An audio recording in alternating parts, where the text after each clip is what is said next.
Hello everyone, स्वागत है आप सभी का आपके अपने फेवरेट चैनल नीट की बात। आज हम लोग डिस्कशन करने जा रहे हैं बायोटॉपिक टेस्ट सीरीज का 6 टेस्ट। आई होप आप सबका टेस्ट अच्छा हुआ होगा। इस टेस्ट के टॉपिक्स थे cell the unit of life and biomolecules.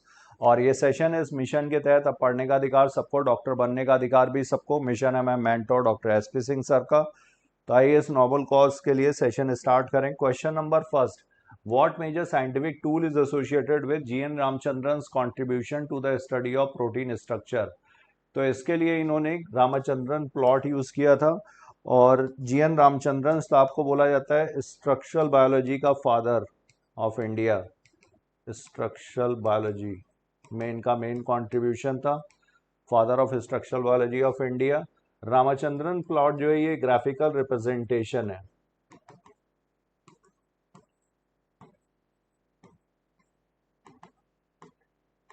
Peptide bonds, possible जो पेप्टाइड बॉन्ड्स का जो ओरिएंटेशन है, possible orientation of peptide bonds.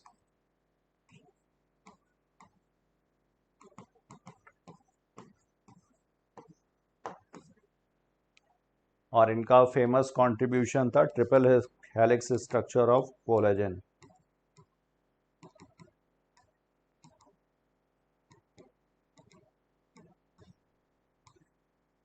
Collagen most abundant protein in the animal world, ये इनका मेन कंट्रीब्यूशन था। ये पब्लिश हुआ था नेचर में। इनका जो पब्लिकेशन था ईयर था 1954। नाउ नेक्स्ट, ये पेज नंबर है यहाँ पर 86, NCERT 1। Which incident significantly influenced Ramachandran's interest in the structure of collagen? तो ये triple helical structure of collagen इन्होंने पब्लिश किया था। और ये इन्फ्लुएंस था Linus Pauling and his publications. Linus Pauling साहब ने काम किया था publications on alpha helix and beta sheet structure. इससे इनका वर्क जो था वो इन्फ्लुएंस था। तो करेक्ट आंसर होगा यहाँ पर सेकंड का third. Now we move to next question. Now question number third, why is a cell considered the fundamental unit of life? तो फंडामेंटल मतलब बेसिक या एसेंशियल यूनिट ऑफ लाइफ क्यों है? Because it is visible under a microscope, it is found only in multicellular organism, because it has a nucleus, because it can perform all essential functions of life independently. तो ये इसका correct answer है। Structural and functional unit बोला जाता है fundamental unit. Structural भी है और फंडामेंट और फंक्शनल भी। Fundamental unit of life. तो स्ट्रक्चरल इसलिए क्योंकि ये बिल्डिंग ब्लॉक होगा, इसी से मिलकर के ऑर्गेनिज्म बनेंगे। यूनिसेलुलर है तो सिर्फ सेल से, ये सिंगल सेल से। फंक्शनल यूनिट, फंक्शनल यूनिट इसलिए क्योंकि ये इंडिपेंडेंटली परफॉर्म कर सकती है all the essential functions of life, living organism.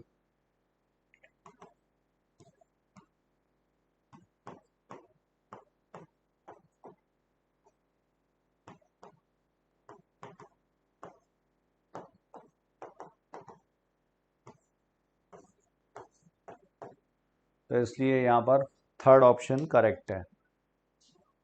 NCERT 1 page number 87 से। Independent existence and performing essential functions of life. Now next, what is common between all living organism? सारे living organism के बीच में क्या common है? Presence of sales, ability to reproduce, presence of tissues, locomotion. तो locomotion common नहीं है सारे ऑर्गेनिज्म में।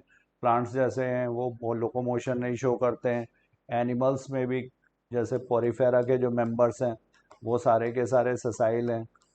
तो ये गलत हो गया। Presence of tissues, tissue level का ऑर्गेनाइजेशन भी मोनेरा में नहीं है, प्रोटेस्टा में भी नहीं है,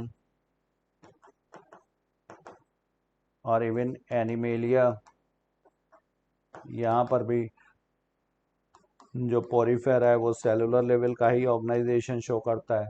तो प्रेजेंस ऑफ टिश्यू भी सारे ऑर्गेनिज्म में गलत हो गया। एबिलिटी टू रिप्रोड्यूस, कई ऑर्गेनिज्म ऐसे हैं जो रिप्रोड्यूस नहीं करते हैं। प्रेजेंस ऑफ सेल्स, तो सेल जो होगा सेलुलर ऑर्गेनाइजेशन, ये डिफाइनिंग फीचर है लिविंग ऑर्गेनिज्म का। डिफाइनिंग फीचर का मतलब which is present in all, सब में प्रेजेंट होगा, विदाउट एनी एक्सेप्शन होगा,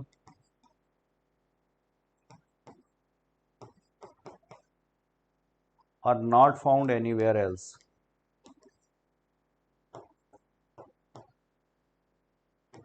कहीं और नहीं पाया जाएगा। तो फोर्थ का करेक्ट आंसर हुआ first. Now we move to next question. Page number है इसका 87 से फ्रेम किया गया है। Select the correct statement regarding Schwann's contribution. तो शीडेन एंड शॉन, इन्होंने सेल थ्योरी दी थी। तो Schwann studied plant cells and discovered the nucleus. Nucleus की खोज स्वान ने नहीं की है, nucleus was discovered by Robert Brown. Year था 1831। Schwann concluded that cell wall is unique to plant cell. Schwann ने, क्योंकि शॉन ने plant cells as well as animal cells दोनों को स्टडी किया था। तो ये स्टेटमेंट सही है। शॉन ने कंक्लूड किया था cell wall is unique to plant cell. Schwann propose that animal and plant bodies are composed of cell. ठीक है, ये भी। Schwann coined the term cell. तो सेल वर्ड जो आया है ये सेलुली। सेलुली जो है ये कंपार्टमेंट्स के लिए यूज किया था रॉबर्ट हुक साहब ने, क्योंकि इन्होंने डेड सेल्स देखी थी, ये एम्प्टी कंपार्टमेंट्स हनीकॉम जैसा अपीयरेंस था, तो इसके लिए इन्होंने वर्ड यूज किया था सेलुली। और ये वैसे सेला जो लैटिन वर्ड है जिसका मतलब होता है कंपार्टमेंट, उससे डिराइव हुआ है। तो श्वान का ये गलत हो गया स्टेटमेंट। सेकंड सही है, थर्ड सही है। यहाँ पर करेक्ट आंसर होगा second and third only, fifth second. Now we move to next question 87 NCERT 1 से। Which of the following statement is or true according to the modern cell theory? तो modern cell theory के according all living organism are made up of cells and their products. Modern cell theory में जो classical cell theory थी plus cell की origin को भी explain किया गया था। तो ये क्लासिकल सेल थ्योरी जो शीडेन एंड श्वान ने दिया था कि all living organism are made up of cells and their products, ये सही है। All cells arise from pre existing cells, ये मॉडिफाइड सेल थ्योरी थी जो मॉडर्न सेल थ्योरी में इंक्लूड किया गया है, और ये मॉडिफिकेशन किया था रडल्फ विर्को ने। ईयर था 1855। इन्होंने बताया था सेल लाइनेज थ्योरी दी थी, या ऑमनिस सेलुला ई सेलुला, सेल से ही सेल की ओरिजिन हुई है, ऑमनिस सेलुला ई सेलुला। तो सेल की वंशावली, सेल किससे ओरिजिनेट हुई है, ये सबसे पहले रडल्फ विर्को ने एक्सप्लेन किया था। तो ये दोनों ही इंक्लूडेड है मॉडर्न सेल थ्योरी में। New cells can form spontaneously, all of a sudden बन जाएंगी, गलत है, इस थ्योरी के अकॉर्डिंग नहीं था ये। Cells in animals lack plasma membrane, ये भी गलत है। तो second and third is correct, fifth second, sixth. Now we move to next question, और इससे पहले इसका पेज नंबर NCERT 188। और एक्सेप्शंस टू सेल थ्योरी अगर पूछे जाएं तो वायरस, वायरॉइड्स और प्रायॉन्स, ये जो है ये एक्सेप्शंस हैं सेल थ्योरी के। Now next question, question number ये है 7। Which of the following statements are true for eukaryotic cell? Eukaryotic cell के रिस्पेक्ट में ट्रू स्टेटमेंट बताना है। They have membrane bound cell organelles, तो ये सही है। Membrane bound cell organelles eukaryotic में प्रेजेंट होते हैं, सेल प्रोकैरियोट्स में ये एब्सेंट है। मेम्ब्रेन बाउंड सेल ऑर्गेनेल्स जैसे mitochondria, chloroplast, endoplasmic reticulum, lysosome, they lack A defined nucleus. Defined nucleus यहाँ पर एब्सेंट, ये गलत है। ट्रू न्यूक्लियस होता है यूकैरियोटिक, यू मतलब होता है ट्रू, कैरियो का मतलब हो गया न्यूक्लियस, तो ये स्टेटमेंट गलत। Ribosomes are present only on the endoplasmic reticulum, ये भी गलत है। राइबोसोम्स यूकैरियोटिक सेल में न्यूक्लियर मेम्ब्रेन पर भी होते हैं, इसके अलावा रफ एंडोप्लाज्मिक रेटिकुलम पर भी होंगे, mRNA पर भी होते हैं, साइटोप्लाज्म में भी होंगे फ्री फ्लोटिंग, और इसके अलावा ये ऑर्गेनेल्स में ऑर्गेनेल विद इन ऑर्गेनेल बोला जाता है राइबोसोम को, 70S वाले राइबोसोम को। तो ये क्लोरोप्लास्ट और माइटोकॉन्ड्रिया में भी प्रेजेंट है।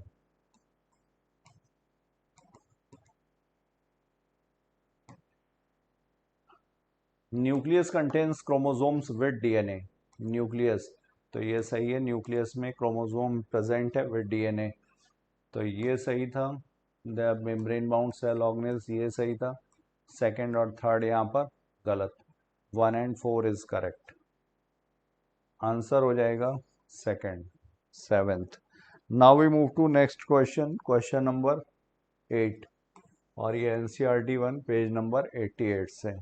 Now question number 8, match the following organelles with their function. Mitochondria, mitochondria for energy production, energy currency of the cell, ATP यहाँ पर प्रोड्यूस होगी। Ribosomes, ribosomes for protein synthesis, protein factory of the cell बोलते हैं इसको। Golgi complex, Golgi complex packaging and transport of proteins. Lysosome, digestion of waste material. तो यहाँ पे correct answer हुआ ए का थर्ड, बी का first, C is second and D is fourth. तो 8th का करेक्ट आंसर यहाँ पर first. Now we move to next question, और ये पेज नंबर था 95, 96 and 97। Match the following cell types with their characteristic. Plant cell, animal cell, prokaryotic cell and eukaryotic cell. तो plant cell, plant cell lacks cell wall and has centrosome। Plant cell है cell wall and chloroplast, तो plant cell में cell wall present है, chloroplast भी present है। Animal cell lacks cell wall and has centrosome, centrosome यहाँ पर cell division में help करता है। Prokaryotic cell lacks membrane bound nucleus, prokaryotic, pro मतलब इंसिपिएंट, कैरियन मतलब nucleus, eukaryotic has membrane bound organelles and true nucleus. तो यहाँ पर करेक्ट मैचिंग हुई, ए is second, B is first, C is third and D is fourth. 9th is first. Now we move to next question, question number 10। ये NCERT 1 page number 88 से। Which of the following correctly lists the biological entities in increasing order of size। तो increasing order of size में virus का size सबसे छोटा, उससे बड़ा फिर पीपीएलओ, फिर typical bacteria, then eukaryotic cell. Eukaryotic cell का है 10 to 20 micrometre, typical bacteria 1 to 2 micrometre, PPLO 0.1 micrometre and virus 0.02 to 0.2 micrometre. तो यहाँ पे करेक्ट ऑर्डर हुआ यहाँ पर second, 10th। Now we move to next question, question number 11, page number 89 और 90 से। 0.1, 0.02 to 0.2, 1 to 2 typical eukaryotic cell, 10 to 20। What is the correct sequence of layers in the bacterial cell envelope from outermost to innermost। तो सबसे बाहर की तरफ होता है glycocalyx, single envelope system है, यहाँ पर एक यूनिट की तरह काम करते हैं, टाइटली बाउंड होते हैं। सबसे बाहर की तरफ है ग्लाइकोकैलिक्स, इसके नीचे सेल वॉल और इसके नीचे प्लाज्मा मेम्ब्रेन। ग्लाइकोकैलिक्स ये बना होता है नॉन सेलुलोजिक पॉलीसैकेराइड का, non cellulosic polysaccharide, mucopolysaccharide. Cell wall, cell wall यहां पर बनी हुई है पेप्टाइडोग्लाइकैन की, और ये क्या है murein. Plasma membrane, plasma membrane है phospholipid bilayer.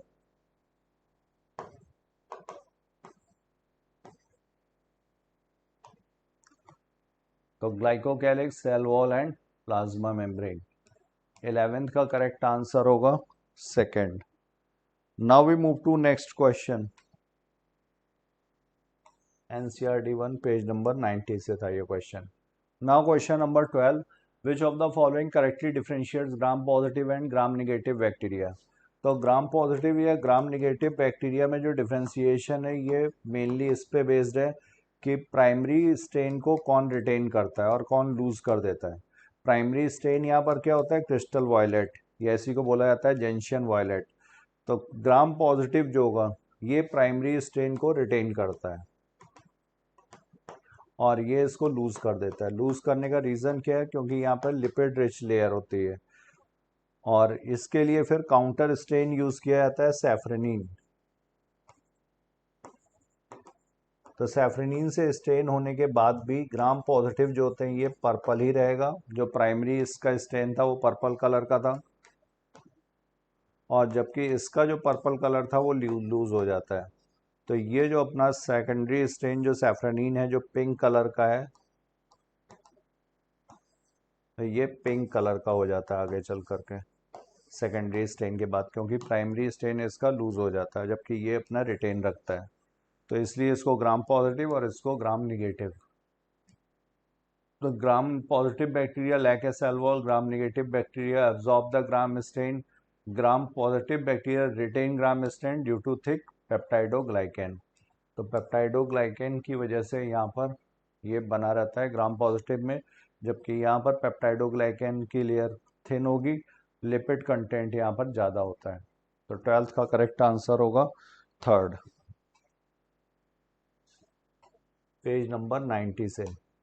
Now next question, question number 13, bacterial flagella help in the motility of bacteria. तो flagella is responsible for motility of bacteria, सही है। सरफेस स्ट्रक्चर्स जो बैक्टीरिया में हैं इसमें फ्लैजिला है, fimbriae है और पिलाई। पिलाई का काम होता है कॉन्जुगेशन में हेल्प करना, फिम्ब्री सरफेसेस से अटैच होने में हेल्प करता है और फ्लैजिला लोकोमोशन में मोटिलिटी के लिए रिस्पॉन्सिबल है। तो ओनली स्ट्रक्चर जो मोटिलिटी के में हेल्प करता है वो फ्लैजिला। और ये किस वजह से, तो flagellum is made up of filament, hook and basal body. यहाँ पर जो फिलामेंट का स्ट्रक्चर है इसमें रिंग्स होते हैं सेल वॉल में और प्लाज्मा मेम्ब्रेन में। जो ग्राम निगेटिव है उसमें 4 रिंग्स होते हैं और ये यहाँ पर प्रेजेंट होता है हुक, और हुक के बाद ये यहाँ पर फिलामेंट। ये L ring, P ring, S ring और एम रिंग, ये बेसल बॉडी। और बेसल बॉडी जो होती है यही यहाँ पर मोटर का काम करती है। जो रोटेशन मूवमेंट होगा हुक का और फिलामेंट का वो बेसल बॉडी की वजह से। तो flagellum is made up of filament, hook and basal body. Basal body यहाँ पर दिया हुआ है and the filament extends outside the cell surface, और ये सरफेस के बाहर एक्सटेंड करेगा। तो ये इसको दोनों ही सही है, ये भी सही है और ये भी सही है। और बेसल बॉडी की वजह से ये इसको एक्सप्लेन भी कर रहा है कि बेसल बॉडी जो इसको मोटिलिटी प्रोवाइड करती है। तो both assertion and reason are true and reason is the correct explanation of assertion. यहाँ पे करेक्ट आंसर होगा फर्स्ट, NCERT 1 पेज नंबर 91 पर।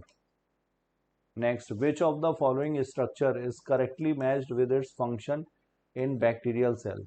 फ्लैजिला अटैचमेंट टू सरफेसेस गलत है, फिम्ब्री डीएनए रेप्लिकेशन ये गलत है, mesosomes formation of cell wall, respiration और इसके अलावा डीएनए रेप्लिकेशन में भी, डीएनए का इक्वल डिस्ट्रीब्यूशन में भी, तो ये सही दिया हुआ। पिलाई मोटिलिटी इन बैक्टीरिया गलत है, ये कॉन्जुगेशन ट्यूब बनाने में हेल्प करती है, कॉन्जुगेशन में हेल्प करेगी।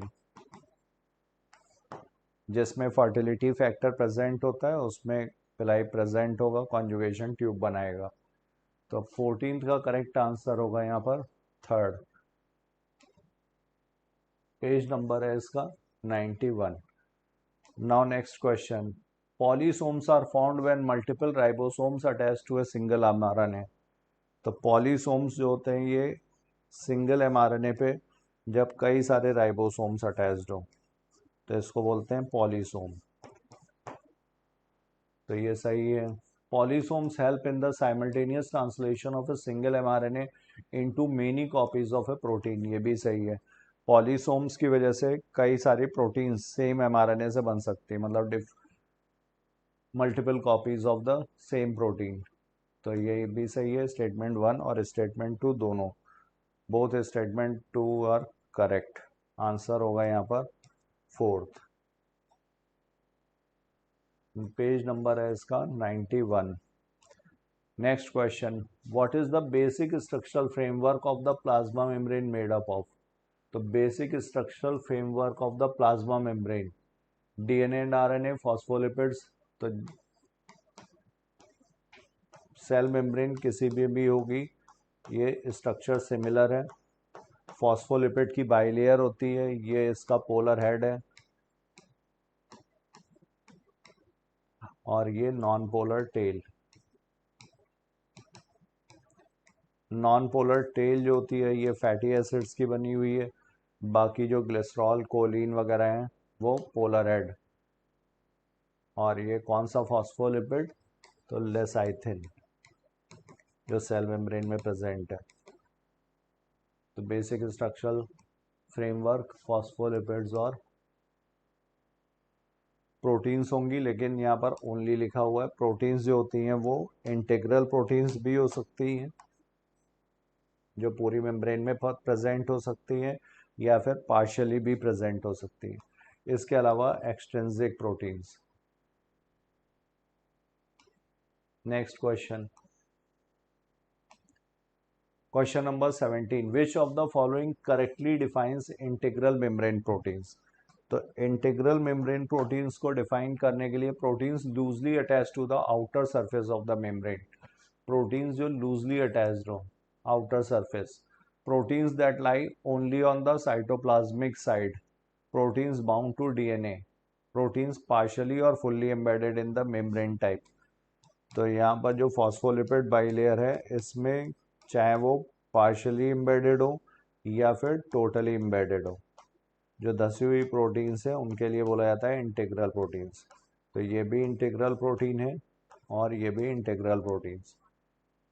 तो प्रोटीन्स पार्शियली और fully embedded in the membrane types, और ये लेटरल मूवमेंट शो करते हैं, जो किसकी वजह से होगा, लिपिड की फ्लूइडिटी की वजह से, और इसी को बोला जाता है फ्लूइड मोज़ेक मॉडल, जो सिंगर एंड निकोलसन ने दिया था।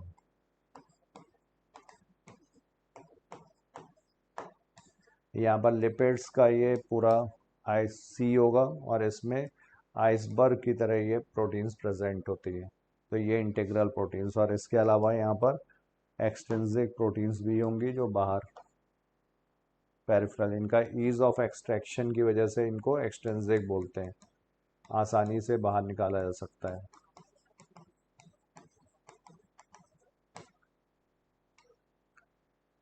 पेज नंबर है इसका 93 और 94।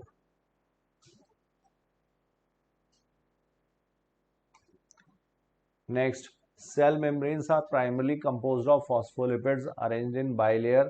The phospholipid bilayer has hydrophobic tails facing outward to interact with water. तो ये आउटवर्ड्स नहीं होंगी, यहाँ पर जो फॉस्फोलिपिड्स होंगी इनकी जो टेल है ये हाइड्रोफोबिक है, और पोलर हेड जो होता है ये आउटसाइड इन्वायरमेंट या फिर साइटोप्लाज्म की तरफ होगा, क्योंकि ये होता है हाइड्रोफिलिक पोलर हेड।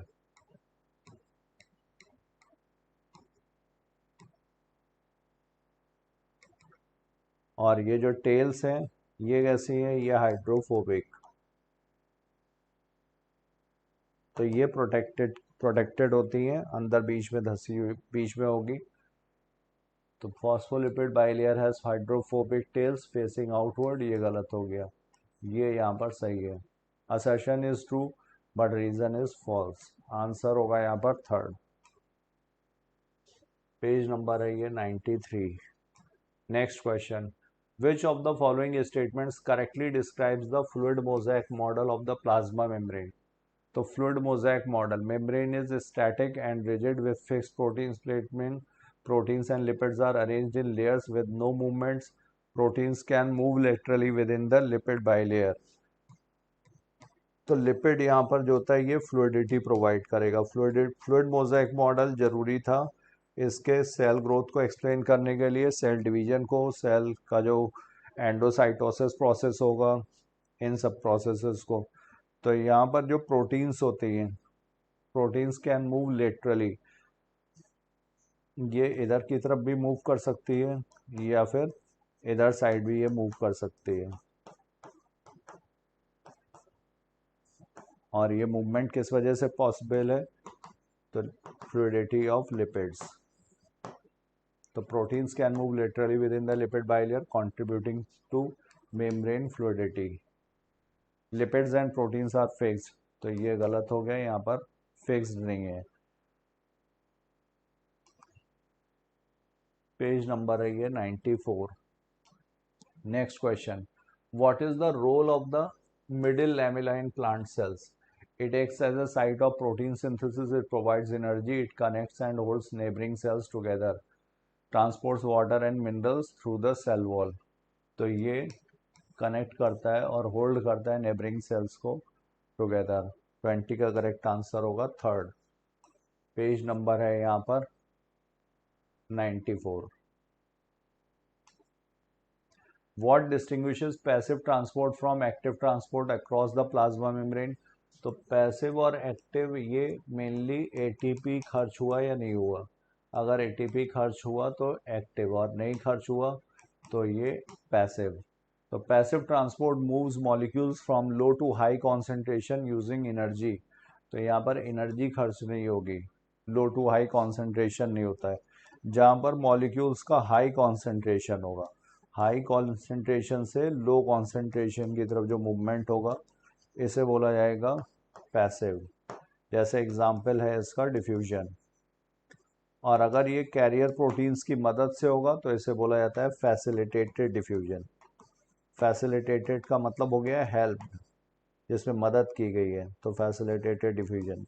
ये सारे किसके एग्जाम्पल्स हैं? ये पैसिव ट्रांसपोर्ट के। तो passive transport involves carrier proteins and uses ATP, गलत।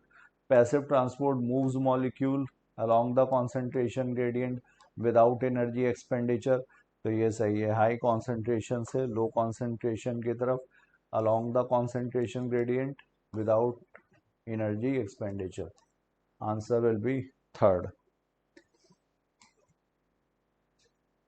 पेज नंबर था इसका 94। Now we move to next question. Question number 22। Match the organelle with its location और एसोसिएशन। तो rough endoplasmic reticulum continuous with nuclear envelope, nuclear envelope से बाहर की तरफ ये कंटिन्यूएशन में होगा। नेटवर्क ऑफ ट्यूबुलर स्ट्रक्चर्स, तो ये rough endoplasmic reticulum. Golgi apparatus, Golgi apparatus का काम क्या है? Major site for steroidal found near nucleus, form secretory vesicles, तो ये सही है। गोल्गी अपरेटस जो होता है इसमें सिस्टर्नी है, टिब्यूल्स है, वेसिकल्स है और गोल्जियन वैक्यूल्स, ये सारे स्ट्रक्चरल कंपोनेंट्स हैं इसके। तो ये न्यूक्लियस के समीप होगा। और सेक्रेटरी वेसिकल्स, इसका ये वाला फेज जो कॉन्वेक्स है इसको बोलते हैं सिस फेज, या इसी को बोला जाता है फॉर्मिंग फेज। यहाँ पर जो न्यूक्लियस से एंडोप्लाज्मिक रेटिकुलम है इस तरह से होगा, यहाँ से प्रोटीन्स वगैरह सिंथेसाइज होंगी, वेसिकल्स के फॉर्म में ये यहाँ पर आएंगे, इसके फॉर्मिंग फेज पे जाएगा, इसका मॉडिफिकेशन होता है सिस्टर्नी में, और फिर ये फॉर्मिंग फेज के बाद ये ट्रांस फेज या मैच्योरिंग फेज से रिलीज कर दिए जाते हैं, जो फिर लाइसोसोम्स में जा सकते हैं या आउट ऑफ द सेल भी जा सकता है। तो गोल्गी अपरेटस का ये। और smooth endoplasmic reticulum major site for steroidal synthesis in animals. तो ए का सेकंड, बी का फर्स्ट और सी का थर्ड, आंसर होगा यहाँ पर first. Now we move to next question. Page number है इसका एनसीईआरटी 1 पेज नंबर 95।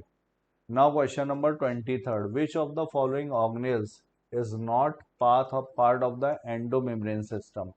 तो एंडोमेम्ब्रेन सिस्टम का जो पार्ट नहीं है, endoplasmic reticulum, Golgi complex, lysosome, इन सब के फंक्शंस जो होते हैं ये कोऑर्डिनेटेड है।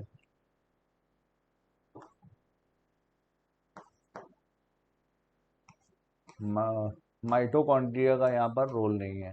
गोल्गी कॉम्प्लेक्स है, लाइसोसोम्स है, एंडोप्लाज्मिक रेटिकुलम। एंडोप्लाज्मिक रेटिकुलम में प्रोटीन की सिंथेसिस होगी, पैकेजिंग और ट्रांसपोर्ट होता है गोल्गी कॉम्प्लेक्स के थ्रू, और लाइसोसोमल एंजाइम्स यहाँ पर ये गोल्गी कॉम्प्लेक्स से मॉडिफिकेशन के बाद लाइसोसोम्स का फॉर्मेशन। तो ये इस तरह से इनके फंक्शंस जो हैं ये कोऑर्डिनेटेड हैं। NCERT 1 page number 95। Now question number 24। Which of the following statements about Golgi apparatus is correct? तो network of tubular membranes continuous with the nucleus, ये एंडोप्लाज्मिक रेटिकुलम के लिए सही है। It consist of randomly arrange spherical vessels, गलत। इसमें cisternae है, membranous sac like structures flat, फिर ट्यूब्यूल्स हैं, tubular structures, small sac like structures हैं जिनको वेसिकल्स बोलते हैं, गॉल्जियन वैक्यूल्स। तो ये गलत हो गया। It modifies packages proteins for secretion, तो ये यहाँ पर सही दिया हुआ है। मॉडिफिकेशन, पैकेजिंग, एक्रोसोम का फॉर्मेशन, ये सब इसके फंक्शंस हैं। थर्ड ऑप्शन सही है। साइट ऑफ एटीपी प्रोडक्शन, ये माइटोकॉन्ड्रिया का काम है, तो 24 का correct answer third. NCERT 1 95 page number. Now question number 25। Read the following statement about Golgi apparatus and choose the correct option. Golgi apparatus has two faces, forming face and a maturing और trans face. तो ये हम लोगों ने already discuss कर लिया है। यहाँ पर अगर ये न्यूक्लियस है तो ये वाला जो फेज होगा इसको बोलते हैं सिस फेज या फॉर्मिंग फेज, और ये वाला जो फेज है इसको बोलते हैं ट्रांस फेज या मैच्योरिंग फेज। तो two phases, forming cis phase and a maturing trans phase सही। Golgi apparatus is involved in the packaging and secretion of materials, तो ये पैकेजिंग के लिए, सिक्रीशन ऑफ मटेरियल्स के लिए, ये भी सही है। प्रोटीन्स का मॉडिफिकेशन होता है, पैकेजिंग होती है, सिक्रीशन होता है विद इन द सेल भी या आउटसाइड द सेल भी। All proteins are synthesised in the Golgi apparatus, तो ये गलत हो गया। प्रोटीन्स की सिंथेसिस कहाँ पर? रफ एंडोप्लाज्मिक रेटिकुलम पे। तो 1 and 2 इज करेक्ट। 25 का correct answer first. Now we move to next NCERT 1 95 96। Question number 26। Select the correct statement regarding lysosomes. Lysosomes are found by packaging in the Golgi apparatus, ये सही है। Packaging से बनते हैं Golgi apparatus में। Proteins की synthesis होती है एंडोप्लाज्मिक रेटिकुलम, फिर उसके बाद ये प्रोटीन्स पैकेजिंग और उसका मॉडिफिकेशन होता है गोल्गी apparatus में। ट्रांसफेज और मैच्योरिंग फेज से ये रिलीज होते हैं lysosome, Golgian vacuoles. The contain hydrolytic enzymes active at alkaline pH, ये गलत हो गया। पीएच यहाँ पर होता है एसिडिक, और कितना होगा? 4 to 5। Lysosomes can digest carbohydrate, proteins, lipid, nucleic acid, तो इनमें सारे ही क्लास के हाइड्रोलिटिक एंजाइम्स हैं। तो ये प्रोटीन्स, प्रोटीएजेस, लाइपेजेस, न्यूक्लियेजेस, अमाइलेजेस, सारे करेक्ट क्लास प्रेजेंट है, सही है। दे आर डबल मेम्ब्रेन, गलत है। ये single membrane bound vesicular structures है।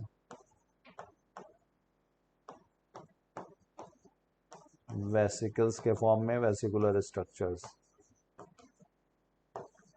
तो यहाँ पर सही स्टेटमेंट हुआ फर्स्ट और third, 1 and 3 only.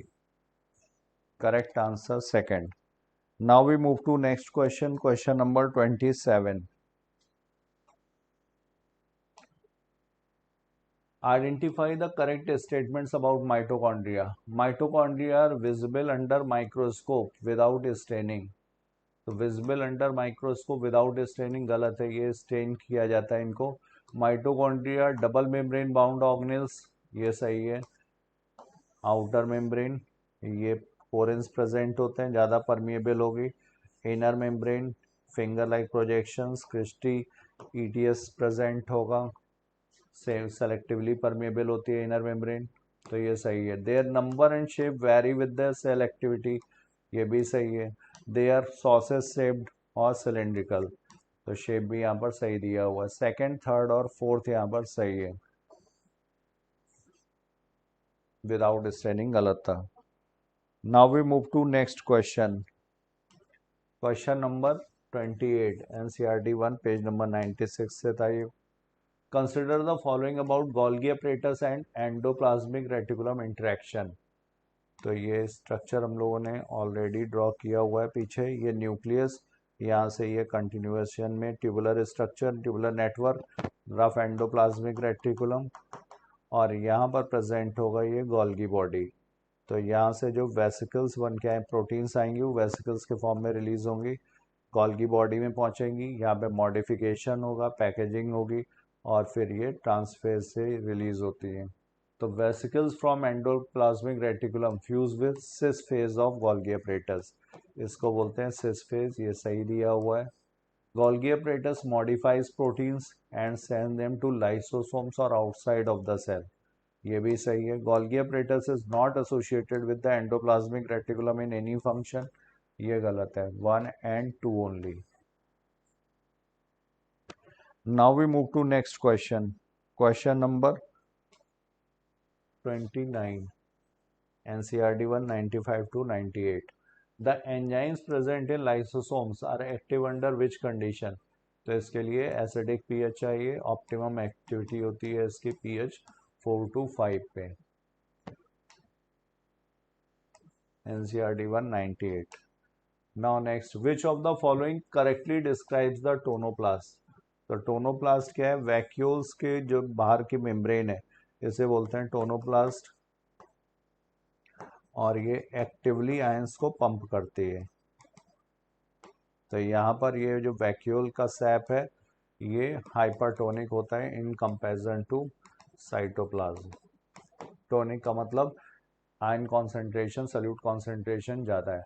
It is the outer membrane of mitochondria, it is double membrane of the nucleus, it is the membrane that surrounds the vacuole. तो 30 का correct answer होगा थर्ड। पेज नंबर था इसका 96। Now we move to next question. Question number 31, what is the primary role of contractile vacuole in amoeba? तो contractile vacuole का काम होता है एक्सक्रीशन का। एक्सक्रीशन का मतलब रिमूवल ऑफ नाइट्रोजनस वेस्ट, और ऑस्मो रेगुलेशन का, ऑस्मो रेगुलेशन में वाटर एंड इलेक्ट्रोलाइट बैलेंस।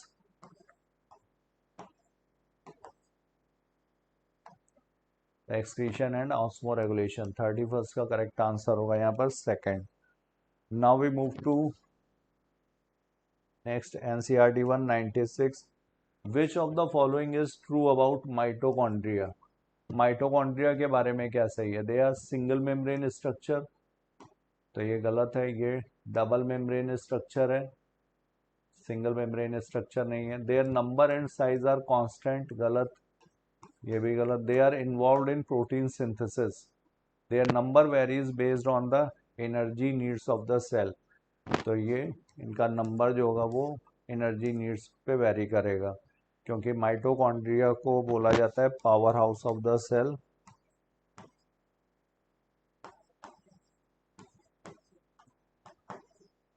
क्योंकि ये इन्वॉल्व है एनर्जी करेंसी के प्रोडक्शन में, और एनर्जी करेंसी क्या है? ATP, adenosine triphosphate. Page number 97। Now next question, match the parts of the chloroplast with their functions और डिस्क्रिप्शंस। स्ट्रोमा, स्ट्रोमा क्या करेगा? ये इसमें होगा contains enzymes, DNA, ribosomes for biosynthesis. तो जो क्लोरोप्लास्ट का स्ट्रक्चर है यहाँ पर डबल मेम्ब्रेन स्ट्रक्चर होता है, ये भी ग्रेना प्रेजेंट है। ग्रेना क्या है? स्टैक ऑफ थैलाकॉइड्स, और ये कनेक्टेड होते हैं स्ट्रोमा लैमेली से। यहाँ पर ये जो मैट्रिक्स प्रेजेंट है इसे बोलते हैं स्ट्रोमा। तो इसमें एंजाइम्स भी प्रेजेंट हैं, DNA भी है, राइबोसोम्स भी, सही है। थैलाकॉइड, थैलाकॉइड क्या होगा, ये सिंगल मेम्ब्रेनस जो स्ट्रक्चर है सैक लाइक, तो ये हो गया thylakoid, membranous sac containing chlorophyll. Granum, इसी का जो गट्ठर बनेगा इसको सिंगल को बोला जाता है ग्रैनम, ग्रैना प्लूरल हो गया। स्ट्रोमा लैमेला, स्ट्रोमा लैमेला जो इनको कनेक्ट करेगा इसको बोलेंगे स्ट्रोमा लैमेला।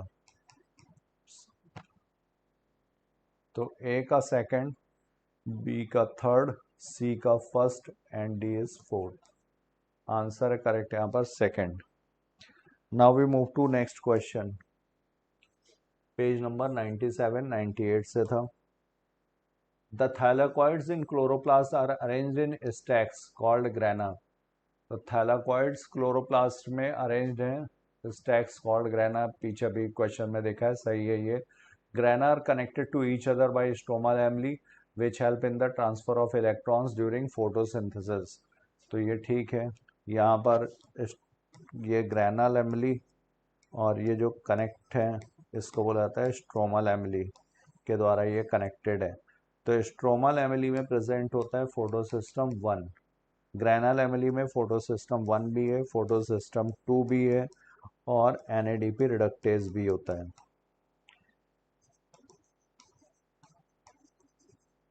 और फोटोसिस्टम 1 में होगा साइक्लिक फोटोफॉस्फोराइलेशन, जहाँ से शुरू होगा रिएक्शन सेंटर से, रिएक्शन सेंटर इसका होता है P700, वहीं पर इलेक्ट्रॉन वापस आ जाएगा।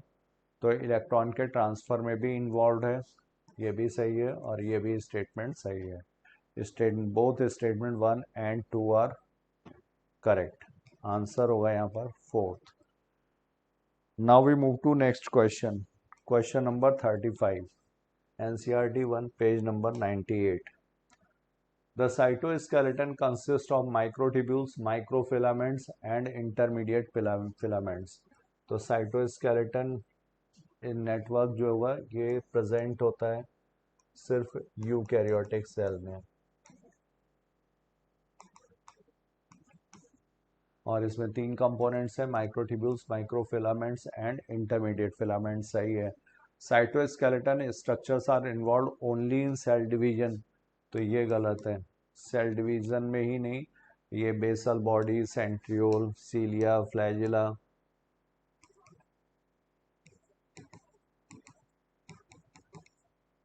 इसके अलावा साइक्लोसिस, मेम्ब्रेन की स्टेबिलिटी, इंटरमीडिएट फिलामेंट्स का फंक्शन, तो ये कई सारे फंक्शंस में इन्वॉल्व है, तो इस वजह से ये गलत हो गया। स्टेटमेंट 1 यहाँ पर सही है, statement 1 is correct but statement 2 is incorrect.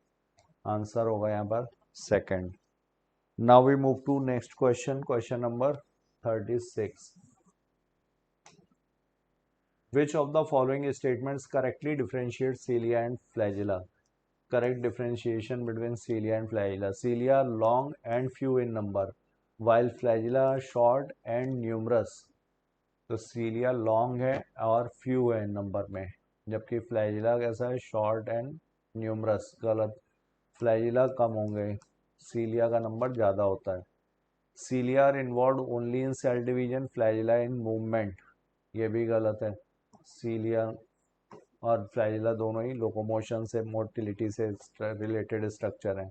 सीलिया short and numerous, flagella longer and fewer in number, ये सही है। Both cilia and flagella are only found in prokaryotic cell, flagella present होता है बट सीलिया जो है प्रोकैरियोटिक सेल में absent है। तो 36 का करेक्ट आंसर हुआ थर्ड। पेज नंबर है इसका 99। नेक्स्ट, which statement about centrosomes and centrioles is correct? तो सेंट्रोसोम और सेंट्रियोल्स, सेंट्रियोल्स का जो पेयर है उसको बोलते हैं centrosome. Centrosome has one cylindrical centriole, गलत। The two centrioles in a centrosome are arranged parallel fashion, ये भी गलत, ये 90 डिग्री पर होते हैं। Centrioles are cartwheel like structure lying perpendicular to each other, ये सही है। पेयर होता है सेंट्रियोल का और ये परपेंडिकुलर होते हैं और इस सराउंडेड होते हैं पेरीसेंट्रियोलर मटेरियल से, ये एमॉर्फस होगा और ये माइक्रोट्यूब्यूल ऑर्गेनाइजिंग सेंटर का काम करेगा, मतलब माइक्रोट्यूब्यूल्स यहाँ से ओरिजिनेट होंगे। तो करेक्ट आंसर हुआ 37 का थर्ड, एनसीईआरटी 1 पेज नंबर 99 और 100 पर। Eukaryotic cilia and flagella exhibit a 9+2 arrangement of microtubules in their exoneme. Eukaryotic cilia and flagella 9+2, ठीक है। सीलिया में भी 9+2 है, फ्लैजिला में भी। सेंट्रियोल में होता है 9+0, ठीक है। एक्सोनीम क्या है इसका? सेंट्रल कोर, जो प्लाज्मा मेम्ब्रेन से सराउंडेड है, तो ये करेक्ट है। The exoneme contains 9 peripheral doublets of microtubules and 2 central singlet of microtubules enclosed by a central sheath। तो ये सही है। यहाँ पर 9 पेरिफेरल डबलेट्स और 2 सेंट्रल सिंगलेट्स की वजह से ही इसको 9+2 अरेंजमेंट बोला गया है। तो असर्शन भी सही है, रीज़न भी सही है, और रीज़न इसका करेक्ट एक्सप्लेनेशन भी है। 38 का करेक्ट आंसर होगा फर्स्ट। पेज नंबर है इसका 99। अगला question, the hub of the centriole is, तो ये प्रोटीनेशियस रॉड है जो हब का काम करेगी, प्रोटीन का बना हुआ मास। The outermost layer of the centriole, the central proteinaceous part of the proximal region, microtubule filament inside the cilium and pore in the nuclear envelope. तो ये central proteinaceous part of the proximal region, और इससे attached होते हैं 9 radial spokes.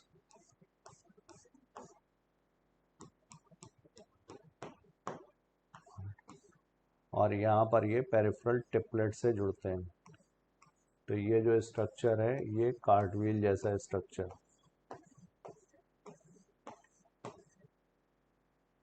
तो answer होगा यहाँ पे 39 का second. Now we move to next question, question number 40। Which of the following functions is not performed by the centriole? कौन सा फंक्शन सेंट्रियोल नहीं परफॉर्म करता है? Formation of basal bodies of cilia and flagella, formation of spindle fibres during cell division, organisation of microtubules, ribosomal RNA synthesis. तो centrioles जो होते हैं इनका पेयर होगा, सेंट्रोसोम बनेगा, और इस सेंट्रोसोम के चारों तरफ ये पेरीसेंट्रियोलर मटेरियल होता है। यही माइक्रोट्यूब्यूल ऑर्गेनाइजिंग सेंटर है, यहाँ से माइक्रोट्यूब्यूल्स ओरिजिनेट होंगे, ये स्पिंडल फाइबर्स भी बनाते हैं। तो formation of basal bodies of cilia and flagella, ये भी ठीक है। Spindle fibres during cell division, ये भी ठीक है। Organisation of microtubules, ribosomal RNA synthesis, ये गलत है। राइबोसोमल आरएनए की सिंथेसिस कहाँ पर होती है? न्यूक्लियोलस से।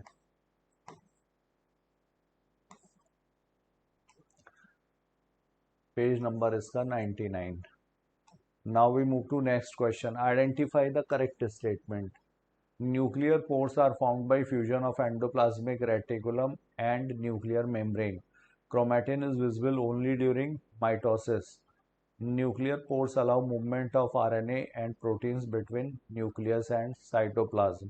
तो न्यूक्लियर मेम्ब्रेन जो होते हैं ये डबल मेम्ब्रेन बाउंड स्ट्रक्चर है, और यहाँ पर इसमें प्रेजेंट होंगे ये न्यूक्लियर पोर्स। तो nuclear pores allow movement of RNA and proteins between nucleus and cytoplasm. तो ये बाई डायरेक्शनल मूवमेंट है, ये सही है यहाँ पर। 41 का थर्ड, एनसीईआरटी 1 पेज नंबर 100 पर ये दिया हुआ है। Question number 42, microbodies. तो माइक्रोबॉडीज हैं glyoxysomes and peroxisomes. Oxidation reactions में इन्वॉल्व होंगी। पेरोक्सीसोम्स जो है ये फोटो रेस्पिरेशन में, क्लोरोप्लास्ट, पेरोक्सीसोम और माइटोकॉन्ड्रिया।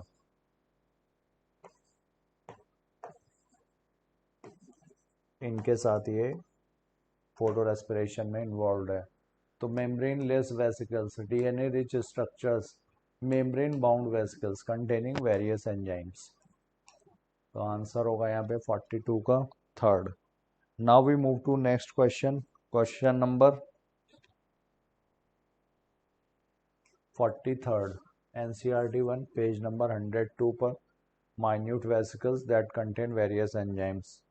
दोनों प्लांट और एनिमल सेल्स में प्रेजेंट है। Which of the following best explains why carbon and hydrogen are found in the higher proportions in living tissue compare to earth crust. तो carbon and hydrogen इसलिए क्योंकि यहाँ पर दिया हुआ है relative abundance of carbon and hydrogen with respect to other elements. तो relative abundance इनकी इसलिए ज़्यादा है क्योंकि ये ऑर्गेनिक मॉलिक्यूल्स में कार्बन और हाइड्रोजन ज़्यादा होगा, प्लस वाटर कंटेंट भी यहाँ पर ज़्यादा है, तो इस वजह से ये कार्बन और हाइड्रोजन का प्रोपोर्शन यहाँ पर ज़्यादा।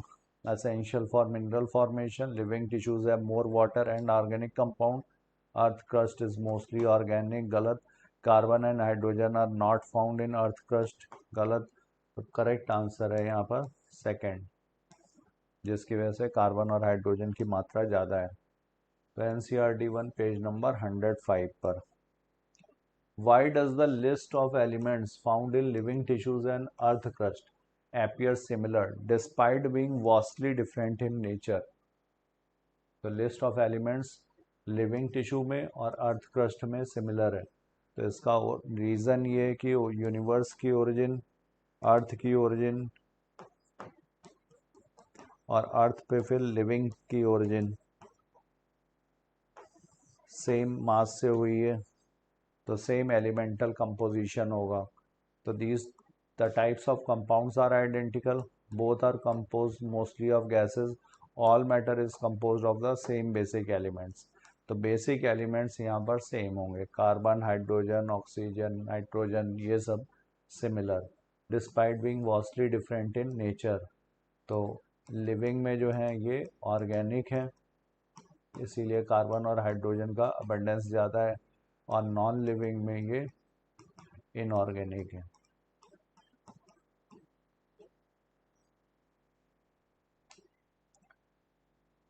NCERT 1 page number 105। Which inorganic compounds are listed in living tissues. तो इनऑर्गेनिक कंपाउंड्स कौन से हैं जो प्रेजेंट हैं लिविंग टिश्यूज में? तो ये water NaCl, CaCO3, proteins organic हैं, लिपिड्स, शुगर्स ये ऑर्गेनिक हैं, सेलुलोज ऑर्गेनिक है। 45 का करेक्ट आंसर होगा सेकंड,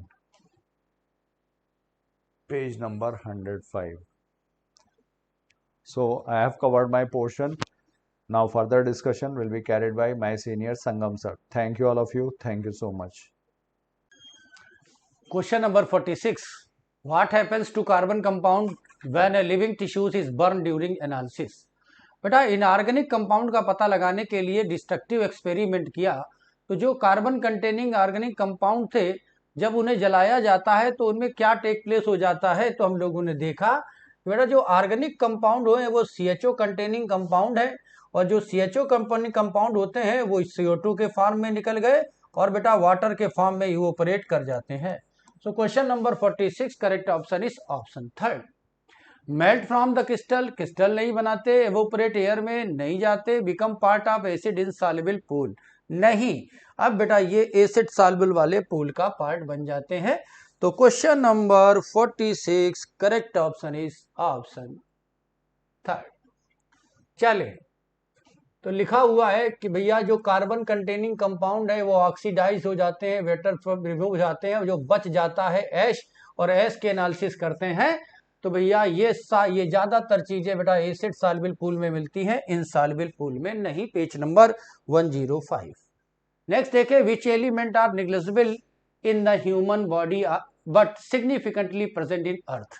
अगर आपको वो टेबल याद है और उस टेबल की कहानी याद है तो बेटा जो सिलिकॉन होता है ये सिलिकॉन निग्लेजिबल होता है, ये निग्लेजिबल होता है लिविंग बॉडी में, और निग्लेजिबल होता है लिविंग बॉडी में, और बेटा ये 27.7% होता है अर्थ क्रस्ट में। और अपने अपने पूल में ऑक्सीजन मैक्सिमम होती है, अपने अपने पूल में ऑक्सीजन मैक्सिमम होती है। लिविंग पूल में बेटा 65% और बेटा नॉन लिविंग अर्थ क्रस्ट में 46.6% होती है। कार्बन की बात करेंगे तो बेटा लिविंग पूल में 18.5% होती है, नॉन लिविंग पॉइंट में 0.03% होती है। हाइड्रोजन की बात करेंगे तो लिविंग पूल में 0.5% होती है और नॉन लिविंग थिंग्स में 0.14% होती है। याद रखते हैं बेटा जो सिंगल अल्फाबेट वाले होते हैं वो लिविंग कंपोनेंट में इनका परसेंटेज मोर होता है। तो निकलिस बिट के केस में ये केस हो गया बेटा सिलिकॉन का, तो 47 correct option is option third. आइए जरा देखें नेक्स्ट, देखें क्वेश्चन नंबर 48 को। Which one of the following is correctly describe the R group of amino acid.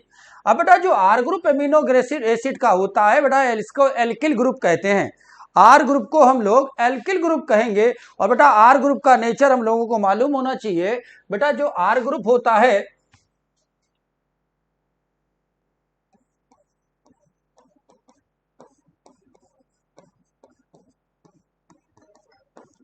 और ये आर ग्रुप, बेटा आर ग्रुप हो जाता है वेरिएबल, और ये वेरिएबल होकर या तो ये H बनाएगा या ये CH2 रखे या CH2OH रखे।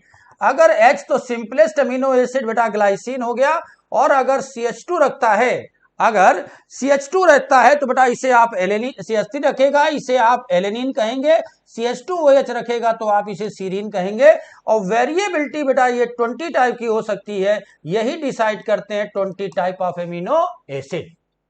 So R group is variable and they decide type of amino acid. Question number 48 correct option is option second. तो लिखा हुआ based on the nature of R group many amino acid are formed। तो R group बेटा होता है variable।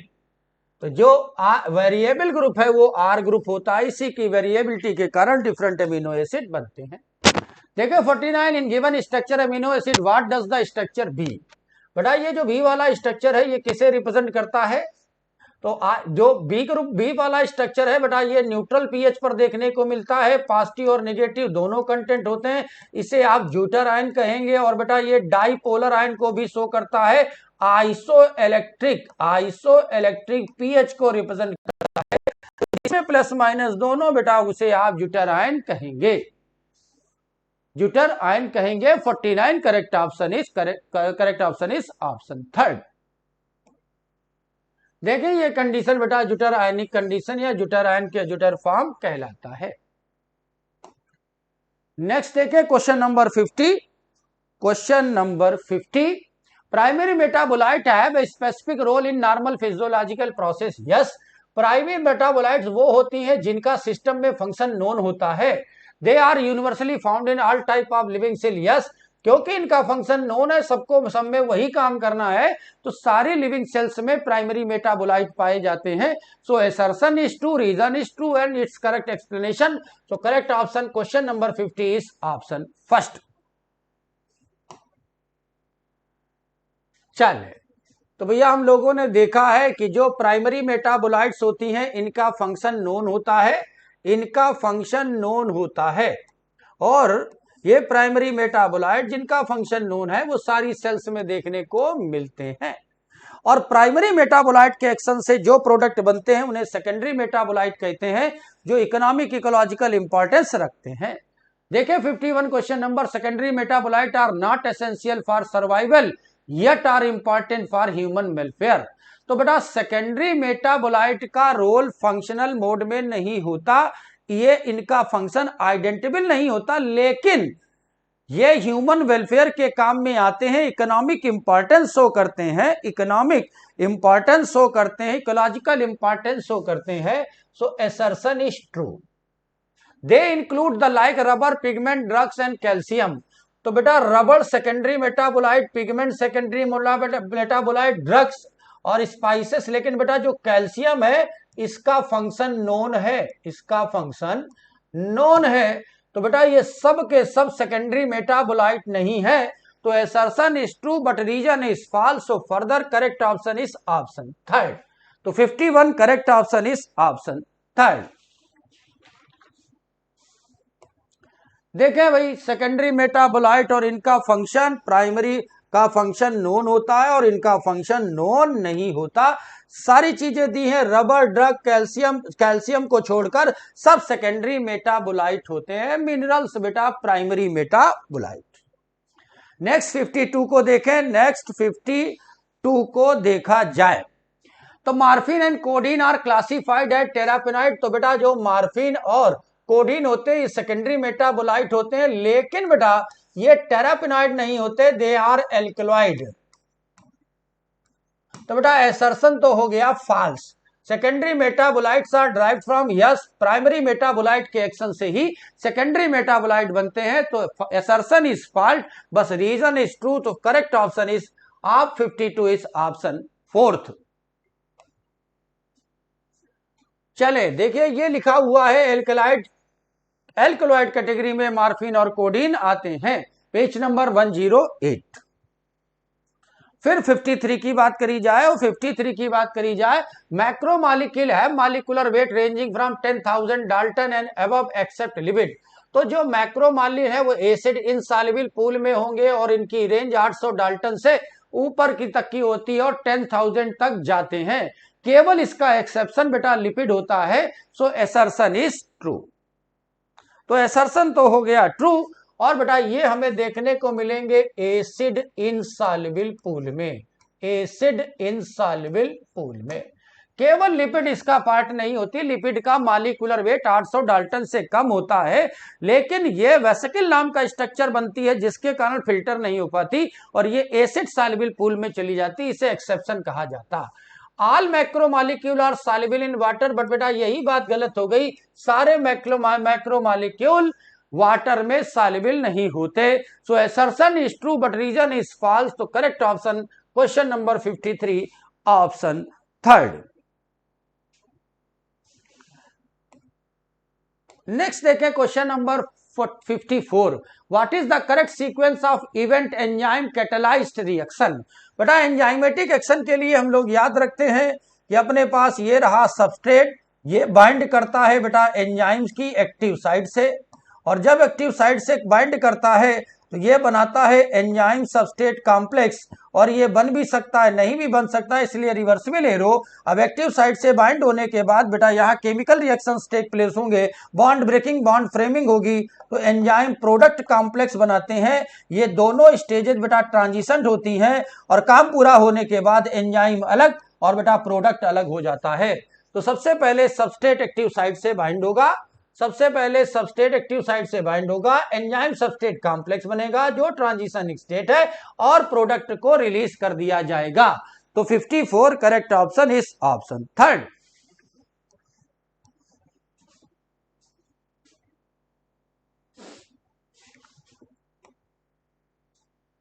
देखें enzyme substrate complex बन गया कॉम्प्लेक्स, और यहां पर हम लोग रिवर्सिबल एरो को याद रखते हैं, एंजाइम प्रोडक्ट कॉम्प्लेक्स और एंजाइम प्रोडक्ट में अलग हो गया। बात बेटा page number question number page number 109। Question number 55 देखें, क्वेश्चन नंबर 55 देखें, विच of the following statement about starch is correct. बेटा स्टार्च के रेफरेंस में कौन सी बात करेक्ट है, तो याद करेंगे बेटा इस जो स्टार्च होता है ये होता है पॉलीसेकेराइड। जो पॉलीसेकेराइड है वो कौन से टाइप का पॉलीसेकेराइड है, आंसर मिला बेटा ये होमोपॉलीसेकेराइड है। अगर ये होमोपॉलीसेकेराइड है तो ये स्ट्रक्चरल है या स्टोरेज है, तो भैया ये स्टोरेज पॉलीसेकेराइड होता है और प्लांट में फूड फॉर्म स्टोर करता है। अब जो स्टोरेज है बेटा ये दिखने में हेलिकल होगा, और जो हेलिकल अपीयरेंस रखता है ये इसका हेलिकल स्ट्रक्चर रखता है, और जो हेलिकल स्ट्रक्चर होता है बेटा वो I2 होल्ड करता है, और जो I2 होल्ड करता है वो ब्लू कलर देता है।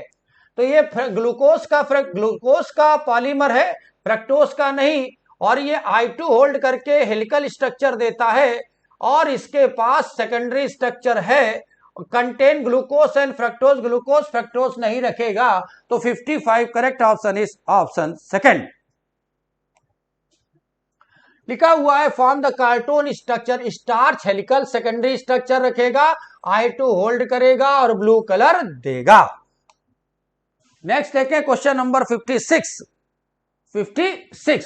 Lipid are considered as a biomacromolecule, तो बेटा लिपिड स्ट्रिक्टली बायोमैक्रोमॉलिक्यूल नहीं होता, but they have low molecular weight. Yes, इसका मॉलिक्यूलर वेट लो होता है, एसिड सॉल्युबल पूल में पाया जाता है। जो लिपिड है वो एसिड इनसॉल्युबल पूल में पाया जाता है। तो असर्शन भी ट्रू और रीजन भी ट्रू है।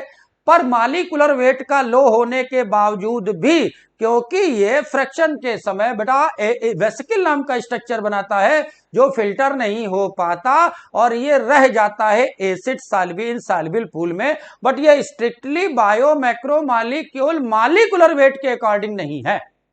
तो question number 56 correct option is option first.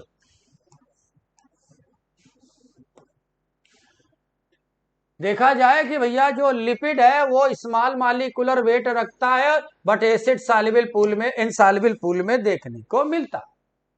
Question number 57 की बात करें, क्वेश्चन नंबर 57 की बात करें, which protein have a following statement are not true. तो हमें इनकरेक्ट स्टेटमेंट को देखना है। Protein are linear chain of the amino acid joint by peptide bond. Yes, तो एक अमीनो एसिड दूसरे अमीनो एसिड दूसरा तीसरे से जुड़ता है पेप्टाइड बॉन्ड से।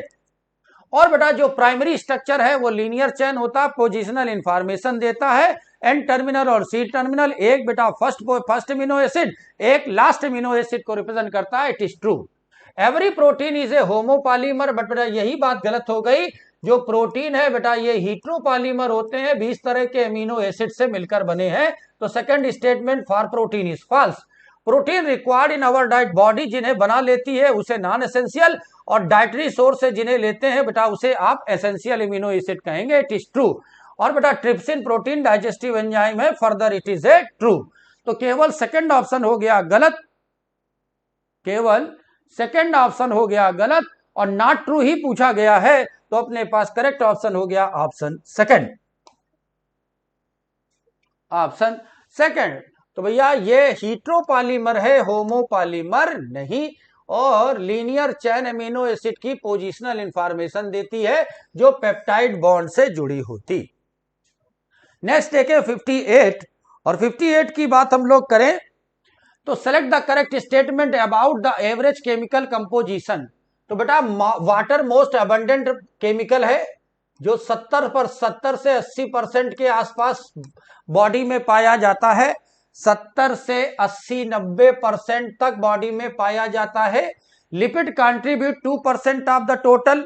जो लिपिड है वो 2% सेलुलर मास का को रिप्रेजेंट करती। Nucleic acid form the majority of cell composition. बस यही बात गलत हो गई बेटा, जो न्यूक्लिक एसिड है वो मेजोरिटी कंपोजिशन को नहीं बनाता है। प्रोटीन 10 से 15% पाई जाती है, और हमें करेक्ट स्टेटमेंट को ही सिलेक्ट करना था। तो first second fourth are correct, so correct option 58 is option third.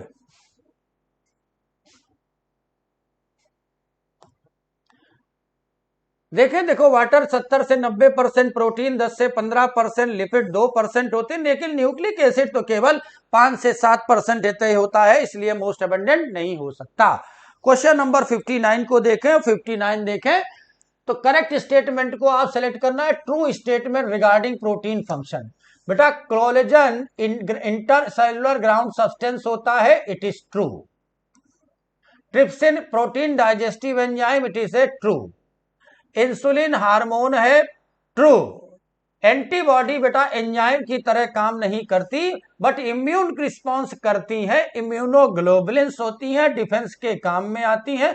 So fourth statement is incorrect. तो first second and third are correct, so correct option is option fourth. 59 correct option is option fourth. चलें देखो भैया, trypsin हो गया enzyme, insulin हो गया hormone, और collagen हो गया इंटरसेलुलर ग्राउंड सब्सटेंस। नेक्स्ट देखें क्वेश्चन नंबर 60। ईच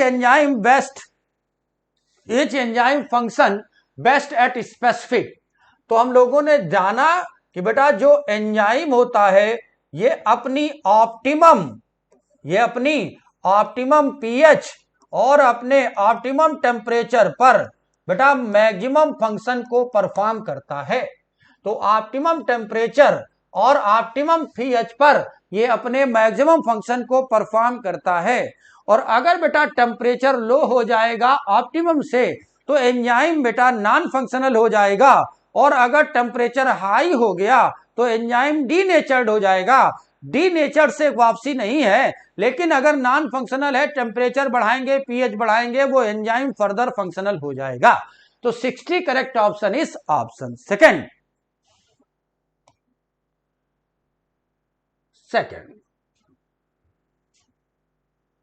वो कह रहे ईच एंजाइम जो है वो temperature optimum pH optimum temperature पर मैक्सिमम फंक्शन परफॉर्म करेंगे।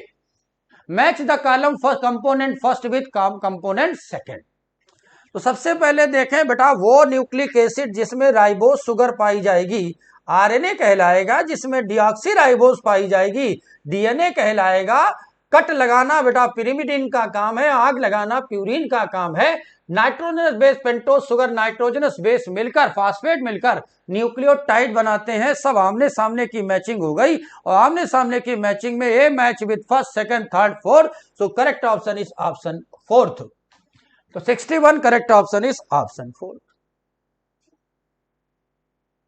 चलें तो देखो, adenine guanine uracil cytosine thymine ये सब नाइट्रोजनस बेस है। एडेनिन गुआनिन सब्स्टिट्यूट प्यूरिन होते हैं, और बाकी वाले सब पिरिमिडिन होते हैं। फिर एक बार 62 को देखा जाए, 62 को देखा जाए, match the column first with column second. चलो भाई, जो प्राइमरी स्ट्रक्चर प्रोटीन का वो लीनियर चेन बनाता है, सेकंड हेलिकल या बीटा प्लीटेड स्ट्रक्चर्स को बनाता है। टर्चरी स्ट्रक्चर 3D कंपोजिशन होता है, वूलन बॉल लाइक होता है, और क्वार्टरली स्ट्रक्चर 4 टर्चरी स्ट्रक्चर को रखते हैं, और हीमोग्लोबिन इसे रिप्रेजेंट करता है। तो सबकी मैचिंग आमने सामने, सो correct option of the question number 62 is option first.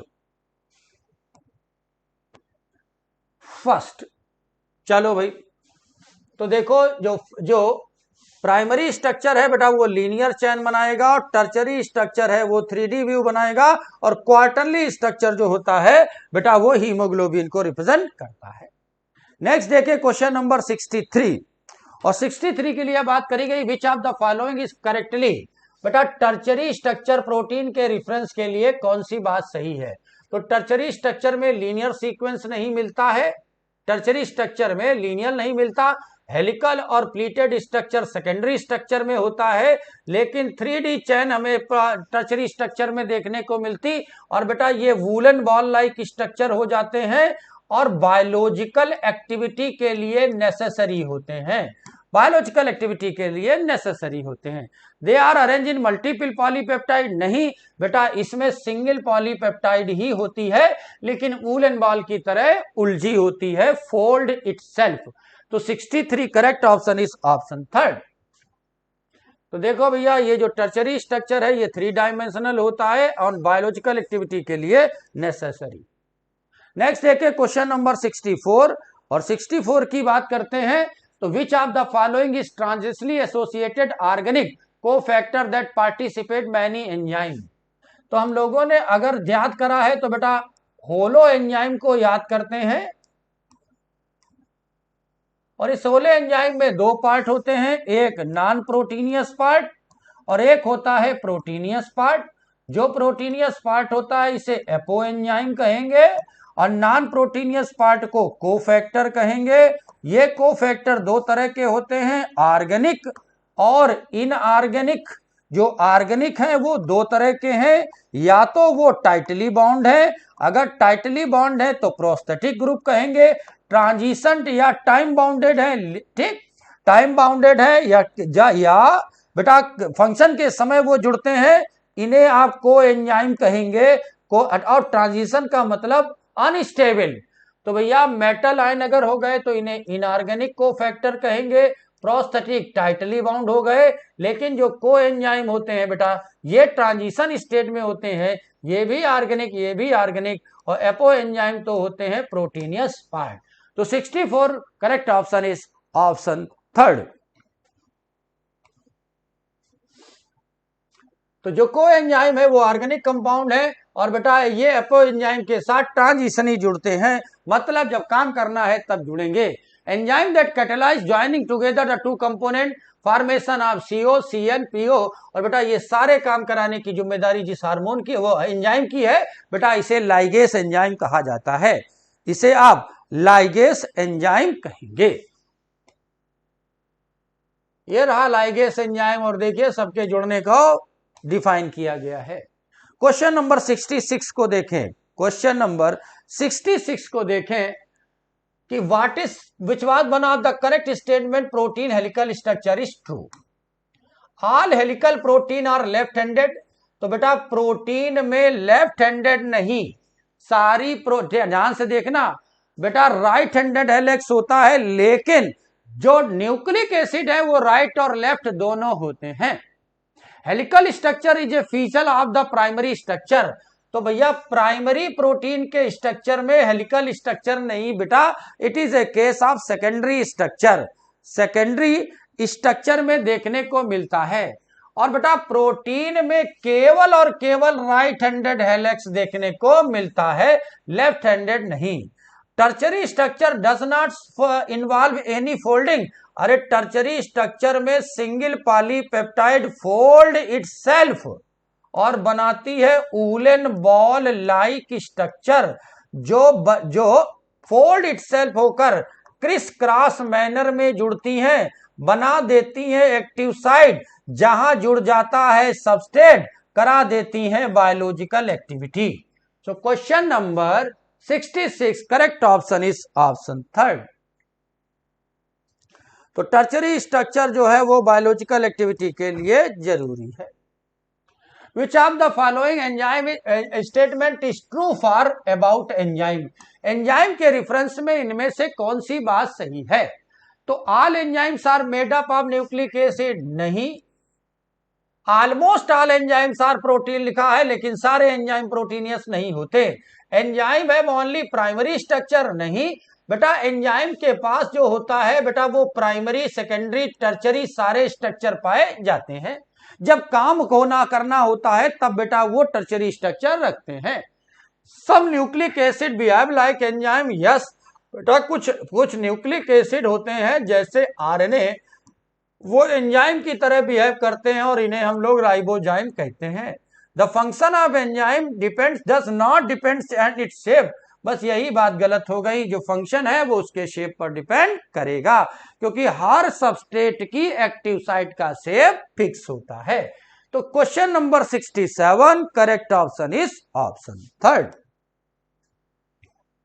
तो लिखा हुआ है कि भैया कुछ न्यूक्लिक एसिड भी एंजाइम की तरह बिहेव करते हैं और इन्हें आप राइबोजाइम कहेंगे। क्वेश्चन नंबर 68 की बात करी जाए, और 68 की बात करें कि which is the main function of active site of enzyme. ये रहा आपका एंजाइम, और बेटा ये एंजाइम की एक्टिव साइट है, और इसी एक्टिव साइट से बेटा सबस्ट्रेट फिट होता है। It stored energy in for the enzyme, no. It allow to enzyme move freely in cell, no. ये तो साइट है कहां, जहां बेटा सबस्ट्रेट फिट होता है। तो सबस्ट्रेट बाइंड करने की साइट को एक्टिव साइट कहते हैं, और active site criss cross pocket के तौर पर बनती है, जो बेटा प्रोटीन के टर्चरी स्ट्रक्चर पर होती है, और इसी एक्टिव साइट पर बेटा मैक्सिमम फंक्शनल ग्रुप लोकेट करते हैं। तो protein protect the enzyme from high temperature, नहीं, प्रोटेक्शन का कोई रोल एक्टिव साइट का नहीं है। चलिए, एक्टिव साइट जहां पर बेटा सबस्ट्रेट फिट होता है, ये बातें बेटा पेज नंबर 114 पर मेंशन की गई हैं। क्वेश्चन नंबर 69 देखें। क्वेश्चन नंबर 69 देखें।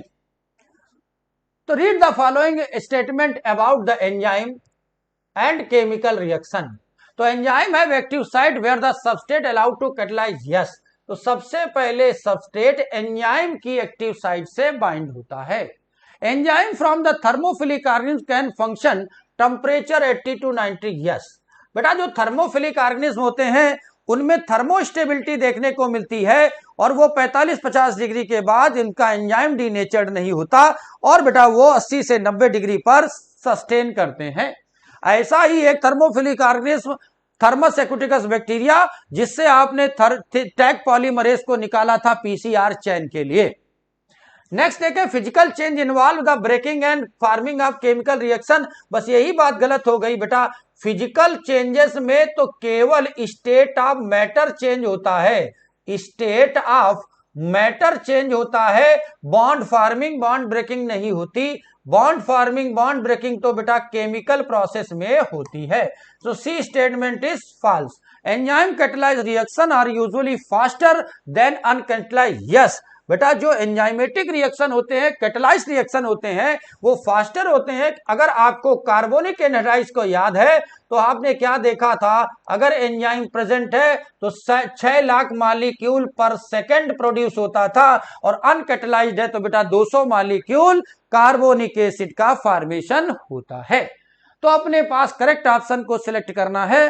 तो अपने पास करेक्ट ऑप्शन की बात करी तो अपने पास केवल सी इनकरेक्ट है, A B D are correct. So correct option question number 69 is option first. चलो नेक्स्ट देखें क्वेश्चन नंबर 70, और बात करी जाए 70 की, तो which of the following statement true for chemical and physical process. Chemical और फिजिकल प्रोसेस के लिए कौन सी बातें सही हैं? Rate and velocity are unrelated concept in science. नहीं, अगर बेटा किसी भी रिएक्शन का डायरेक्शन तय है तो इसी रेट को आप वेलोसिटी कह देंगे। अब बेटा पहला स्टेप पहला है कि रिलेशन तो है, पर rate of reaction typically triple. बेटा 10 डिग्री का चेंज आइदर डायरेक्शन लाने पर इसे हम लोग थंब रूल कहते हैं, और थंब रूल के अकॉर्डिंग बेटा रिएक्शन डबल हो जाता है, ट्रिपल नहीं। तो दोनों केस हो गए false. Catalysed reaction generally proceed much slower than uncatalysed. तो भैया जो कैटालाइज्ड रिएक्शन होते हैं वो स्लोअर नहीं फास्टर हो जाते हैं, अनकैटालाइज्ड स्लोअर होते हैं। तो enzyme catalysed reaction show significant higher rate compare to uncatalysed. Yes, और फिर आपने देखा था uncatalysed reaction 200 molecule per hour की बात हुई थी, और कैटालाइज की बात हम लोगों ने 6 लाख मॉलिक्यूल पर सेकंड की हुई थी। तो 70 करेक्ट ऑप्शन हो जाएगा बेटा ऑप्शन फोर्थ।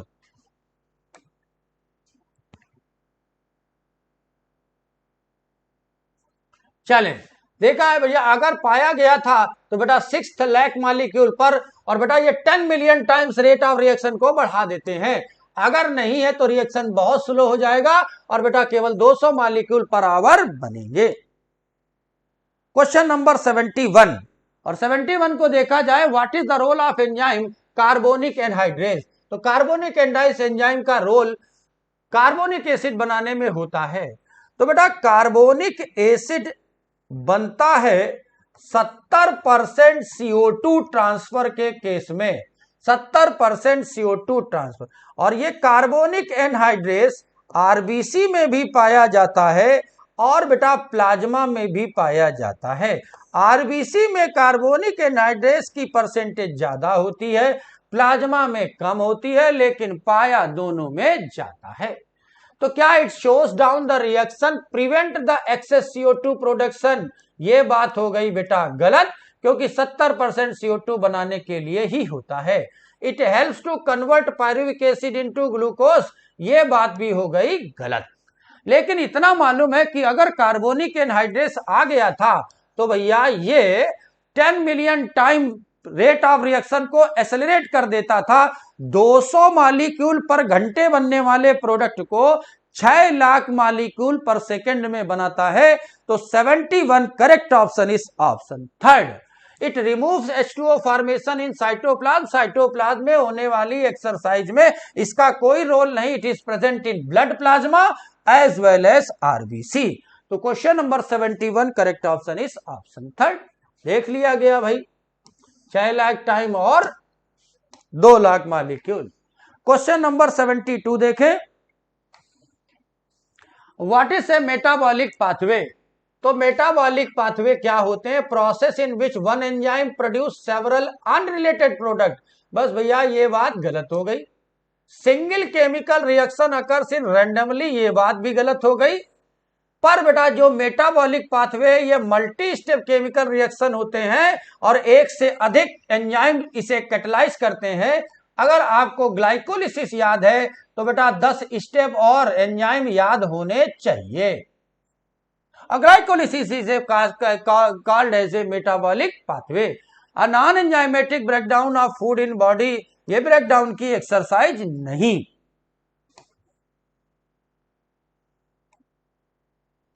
क्वेश्चन नंबर 73 देखें, और 73 को देखा जाए, what must occur substrate to be convert into product by enzyme. अगर एक एंजाइम सबस्ट्रेट को प्रोडक्ट में बदलता है तो हमें क्या देखने को मिलेगा, हमें क्या देखने को मिलेगा। अभी हम लोग बात कर चुके थे, the product must be bind. तो भैया एक्टिव साइड से प्रोडक्ट बाइंड नहीं करता, सबस्ट्रेट बाइंड करता है। The substrate must first form an enzyme substrate complex. बस यही बात सही हो गई कि सबसे पहले एंजाइम की एक्टिव साइट से सबस्ट्रेट बाइंड करेगा, एंजाइम सबस्ट्रेट कॉम्प्लेक्स बनाएगा, केमिकल कन्वर्जन होगा, एंजाइम प्रोडक्ट कॉम्प्लेक्स बनेगा, एंजाइम अलग प्रोडक्ट अलग हो जाएगा। Enzyme must permanently bound. बस यही बात गलत हो गई, अगर उसका अपना सबस्टेट है तो बाइंड करेगा, नहीं तो बाहर निकल आएगा। और ट्रांजिशन स्टेट है, ये परमानेंट नहीं है। The substrate is convert directly into, बस ये बात भी गलत हो गई, एनी इंटरमीडिएट प्रोडक्ट नहीं। बीच में बेटा, बीच में एंजाइम सबस्ट्रेट कॉम्प्लेक्स भी बनेगा, एंजाइम प्रोडक्ट कॉम्प्लेक्स भी बनेंगे। तो 73 correct option is option second. अभी हम लोग इन सारी बातों को ऑलरेडी डिस्कस कर चुके। बात करें 74 की, और 74 को देखें, what is the role of enzyme in chemical reaction according to concept of activation energy. Activation energy के लिए कौन सा, एंजाइम की एक्शन में एक्टिवेशन एनर्जी के लिए कौन सी बात सही है। It increase the potential energy of substrate. तो भैया ये एक्टिवेशन एनर्जी का काम क्या है बेटा, एक्टिवेशन एनर्जी वो एनर्जी है जो हर केमिकल रिएक्शन को चलाने के लिए जिस एनर्जी की रिक्वायरमेंट है उसे एक्टिवेशन एनर्जी कहेंगे। लेकिन अगर किसी रिएक्शन में एंजाइम नहीं, अनकैटलाइज्ड है, तो मोर एक्टिवेशन एनर्जी लगती है। लेकिन अगर एंजाइम आ जाता है तो ये एंजाइम इसी एक्टिवेशन एनर्जी को कम कर देता है।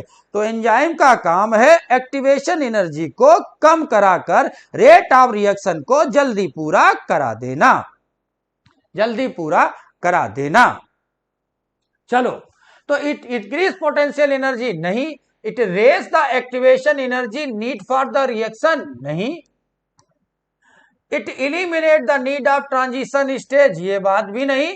बेटा जो एंजाइम है वो एक्टिवेशन एनर्जी को कम कर देता है, तो lower the activation energy making reaction easier. तो याद रखेंगे, फ्री एनर्जी की सेहत पर कोई फर्क नहीं पड़ता, रिएक्शन चाहे कैसा भी हो। तो 74 correct option is option fourth. और आपने देख लिया, ये रहा एक्टिवेशन एनर्जी, इतनी एनर्जी कम हो जाएगी और प्रोडक्ट जल्दी बन जाएगा। नेक्स्ट देखें 75। Match the column first with column second. तो जो सबस्ट्रेट बाइंडिंग साइट है वो एक्टिव साइट में सबस्ट्रेट बाइंड हो जाएगा, और कैटालिसिस सबस्ट्रेट जो एक्टिव साइट है वहां बॉन्ड ब्रेकिंग कंडीशन देखने को मिलेंगी। इंड्यूस्ड फिट जहां चेंजेस देखने को मिलेगा, और प्रोडक्ट फॉर्मेशन जो एंजाइम प्रोडक्ट है वो डिसोसिएट होकर बनाएगा। तो 74 करेक्ट ऑप्शन हो जाएगा option third, second, first, fourth. So correct option is option fourth. Next देखें 75। What happens to enzyme activity temperature above optimum. अगर टेम्परेचर ऑप्टिमम लेवल से ज्यादा हो जाएगा तो क्या होगा।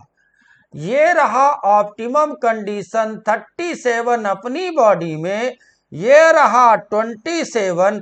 अगर ये बिलो 10 से जाता है तो ये नॉन फंक्शनल हो जाएगा, और अगर ये 10 डिग्री ऊपर चला जाता है तो ये डीनेचर्ड हो जाएगा, डीनेचर्ड हो जाएगा। तो भैया एक्टिविटी इंक्रीज नहीं करेगी अगर ऑप्टिमम के ऊपर जाएगा।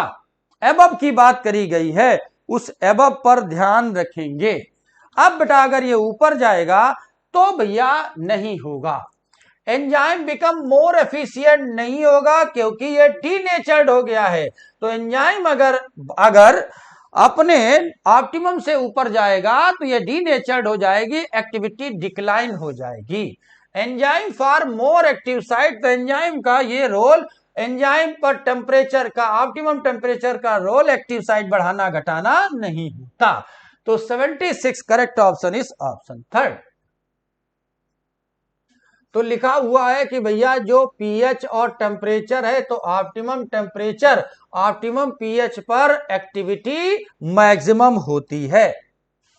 Question number 77, question number 77, why does increasing substrate concentration beyond A point not increase the ratio of activity, enzymatic activity.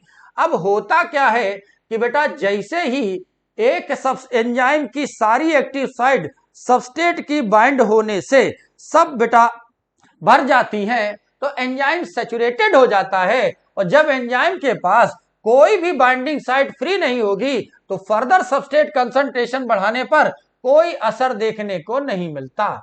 तो एंजाइम शेप को लॉस नहीं करता, लेकिन एंजाइम मॉलिक्यूल सब बेटा सैचुरेटेड कंडीशन में चले जाते हैं। अब फर्दर सबस्ट्रेट कंसंट्रेशन बढ़ाने पर रेट ऑफ रिएक्शन पर कोई फर्क नहीं पड़ेगा, और सबस्ट्रेट इवोपरेट की बात नहीं है और टेम्परेचर के लिमिटिंग की बात नहीं है। 77 correct option is option second. तो लिखा है कि अगर कोई रिएक्शन Vmax गेन कर लेगा, मैक्सिमम वेलोसिटी पर पहुंच जाएगा, अब बेटा वो सैचुरेशन पे हो गई और इसके बाद सबस्ट्रेट कंसंट्रेशन बढ़ाने पर रेट ऑफ रिएक्शन नहीं बढ़ता। बात करें 78 की, और 78, what is the role of competitive inhibitor in enzymatic activity. अब बेटा अपने पास ये कोई एंजाइम है, ये एक्टिव साइट है, और इस एक्टिव साइट से संघर्ष हो गया, सेम दिखने वाले सबस्ट्रेट, सेम दिखने वाले इनहिबिटर, यहां सक्सीनेट है और यहां मेलोनेट है, ये इनहिबिटर है और ये सबस्ट्रेट है। अगर बेटा ये मेलोनेट यहां से चिपक गया तो ये एंजाइम सबस्ट्रेट कॉम्प्लेक्स नहीं बनाएगा, प्रोडक्ट नहीं बनेगा, और बेटा ये एंजाइम थोड़े समय के लिए इनएक्टिव हो जाएगा, नॉन फंक्शनल मोड में। तो रूल क्या कहता है, जिसकी कंसंट्रेशन ज्यादा होगी, जब सबस्ट्रेट और इनहिबिटर दोनों दिखने में एक जैसे होंगे, उनका शेप एक जैसा होगा, तो बेटा एक्टिव साइट दुविधा में चली जाएगी, किसको चिपकाएं किसको न चिपकाएं। जिसका कंसंट्रेशन ज्यादा होगा, अगर इनहिबिटर का कंसंट्रेशन ज्यादा है तो इनहिबिटर एक्टिव साइट से बाइंड कर जाएगा, और एक्टिव साइट से बाइंड होने पर एंजाइम सबस्ट्रेट कॉम्प्लेक्स नहीं बनेगा, एंजाइम प्रोडक्ट कॉम्प्लेक्स नहीं बनेगा, प्रोडक्ट नहीं बनेगा। जितनी देर नहीं बनेगा उतनी देर डिले होगा। लेकिन अगर इस कंडीशन में आप सबस्ट्रेट की कंसंट्रेशन बढ़ाते चले जाएंगे तो एक स्टेज ऐसी आएगी कि मेलोनेट से ज्यादा कंसंट्रेशन सक्सीनेट का हो जाएगा।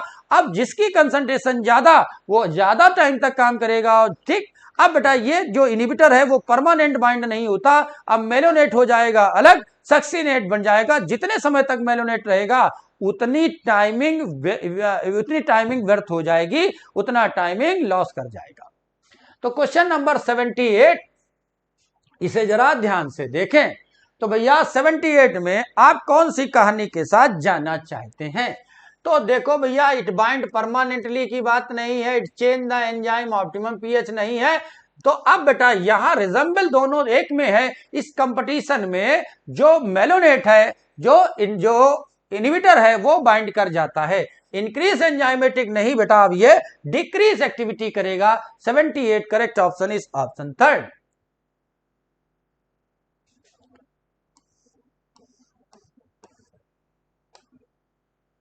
What is the protein portion of enzyme called when inactive without cofactor? अभी हम लोगों ने बात करी थी, ये होलो एंजाइम है, कॉन्जुगेटेड एंजाइम कहलाता है। इसमें नॉन प्रोटीनियस पार्ट जो होता है, नॉन प्रोटीनियस पार्ट, इसे आप कोफैक्टर कहेंगे, प्रोटीनियस पार्ट को आप एपो एंजाइम कहेंगे। और जो कोफैक्टर हैं वो दो तरह के हैं, एक ऑर्गेनिक है और एक इनऑर्गेनिक। इनऑर्गेनिक तो हो गए मेटल और ऑर्गेनिक हो गए tightly bound prosthetic group, loosely bound को एंजाइम। और यहां पूछा गया है प्रोटीन पोर्शन कौन है, तो प्रोटीन पोर्शन एपो एंजाइम है, नाम में ही छिपा है आप ही एंजाइम, इसका मतलब एपो एंजाइम इसे proteinaceous part of holo enzyme. तो question number 79 correct option is option second. लिखा है कि protein portion is called apo enzyme. Next देखें which are vitamin form NAD and NAD। तो बेटा जो नियासिन होता है, जो नियासिन है बेटा वो फॉर्म करता है NAD और NADP को। तो question number 80 correct option is option second.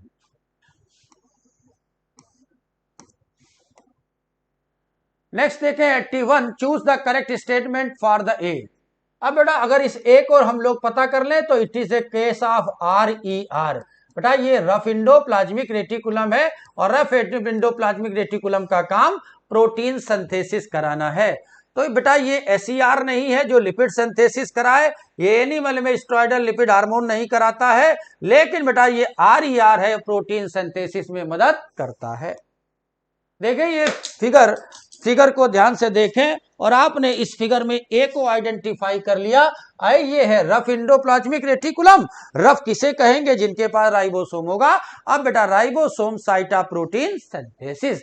Question number 82 को देखें और 82 को देखा गया, फिगर को आइडेंटिफाई किया गया, फर्दर आपने ए को रिप्रेजेंट किया और ए रिप्रेजेंट करता है बेटा स्ट्रोमा, और जो स्ट्रोमा होता है इसमें एंजाइमेटिक एक्टिविटी होती है और एंजाइमेटिक एक्टिविटी को आप डार्क रिएक्शन कहते हैं, डार्क रिएक्शन कहते हैं। चले तो it contain enzyme required for synthesis of fat only, ये ओनली वाला काम खत्म हो गया। क्लोरोफिल पिगमेंट प्रेजेंट, स्ट्रोमा में क्लोरोफिल पिगमेंट नहीं पाए जाते बेटा, स्ट्रोमा में पाया जाता है क्लोरोफिल पिगमेंट तो मेम्ब्रेन बाउंडेड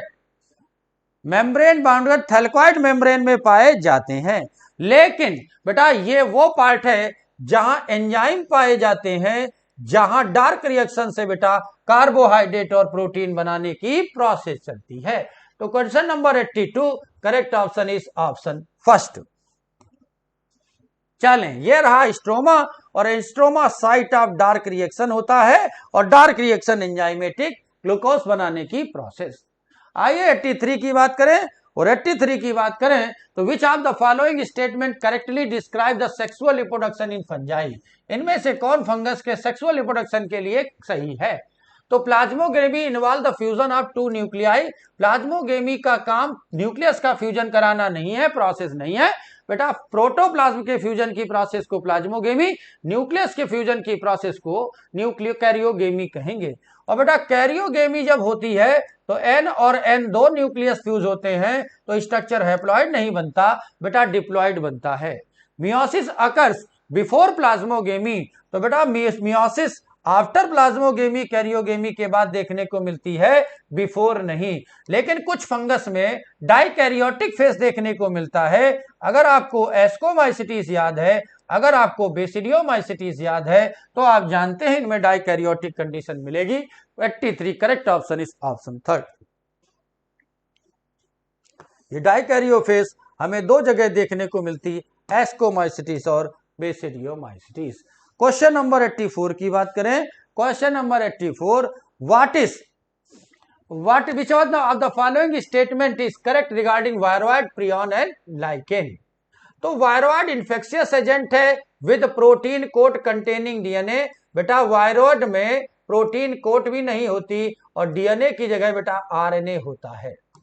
तो ये हो गया फर्स्ट स्टेटमेंट, हो गया false. Prion is a infectious agent composed of entire RNA. जो प्रियन होता है ये एबनॉर्मल फोल्डेड प्रोटीन होती है, तो ये बात भी गलत हो गई। Lichen is a parasitic association. Lichen बेटा पैरासिटिक एसोसिएशन नहीं होता, ये सिम्बियोटिक एसोसिएशन है, तो ये बात भी सही हो गई। लेकिन वायरॉइड बेटा फ्री आरएनए रखता है, लो मॉलिक्यूलर वेट रखता है, प्रोटीन कोट नहीं पाई जाती। T.O. डाइनर ने इसे खोजा और ये कहानी 1971। तो 84 correct option is option fourth. तो T.O. डाइनर ने 1971 में प्रोटीन कोट फ्री आरएनए रखने वाले इन्फेक्शियस एजेंट को ढूंढा जिसे वायरोइड कहते हैं, और इसने पोटैटो स्पिंडल ट्यूबरस डिसीज को कॉज किया। क्वेश्चन नंबर 85 देखी जाए, और 85 की अगर हम लोग बात करते हैं तो देखें, विच of the following statement correct about algae. Algae के रेफरेंस में कौन सी बात करेक्ट है? तो सारी एल्गी केवल सेक्सुअल रिप्रोडक्शन नहीं करती, एसेक्सुअल, वेजिटेटिव और सेक्सुअल तीनों करती हैं। Algae are always large multicellular marine organism. तो भैया ये ऑलवेज नहीं, हमें बहुत सी एल्गी बेटा यूनिसेलुलर भी देखने को मिली। पर zoospores are motile asexual spore found in algae. Yes, तो जू स्पोर मोटाइल स्पोर होते हैं, और बेटा ये जू स्पोरेंजिया में बनते हैं। Isogamous reproduction involve fusion of dissimilar, बस यही बात गलत हो गई। आइसोगेमस मार्फोलॉजिकली और genetically differ morphologically similar gamete का फ्यूजन है, ये डिसिमिलर गेमीट का नहीं। डिसिमिलर गेमीट तो बेटा एन आइसोगेमस रिप्रोडक्शन में फ्यूज करते हैं। तो 85 correct option is option third. ठीक, तो बेटा सिमिलर टाइप के गेमीट के फ्यूजन को आइसोगेमस कहेंगे, एन आइसोगेमस नहीं। विच of the following statement about a gymnosperm is correct. कौन सी बात जिम्नोस्पर्म के रिगार्डिंग करेक्ट है? देखें, gymnosperm seed enclosed with in fruit. तो बेटा जिम्नोस्पर्म में फ्रूट नहीं बनता, क्योंकि जिम्नोस्पर्म में ओव्यूल तो होता है बट नो ओवरी वाल, ओवरी वाल नहीं होती, तो फ्रूट नहीं बनता। Mail and female gametophyte seed bearing plant में फ्री लिविंग नहीं होते। जिम्नोस्पर्म बेटा सीड बियरिंग प्लांट है, इसमें गेमेटोफिटिक बॉडी फ्री लिविंग नहीं होती। All gymnosperm male and female cones found in different tree, बस ये बात गलत हो गई। पहले तो सारे जिम्नोस्पर्म में कोन पाया ही नहीं जाता है। अगर आप फीमेल साइकस की बात करेंगे, फीमेल साइकस की बात करेंगे तो नो कोन। तो आपने साइकस में, पाइनस में तो एक ही प्लांट में दोनों कोन देखे हैं, और साइकस में बेटा अलग अलग प्लांट में पाए जाते हैं। लेकिन जो सीड बनाते हैं उन्हें इस हीट्रोस्पोरस होना होगा, तो सारे के सारे जिम्नोस्पर्म हीट्रोस्पोरस हैं, ये माइक्रोस्पोर और मेगास्पोर को प्रोड्यूस करते हैं। तो 86 correct option is option third.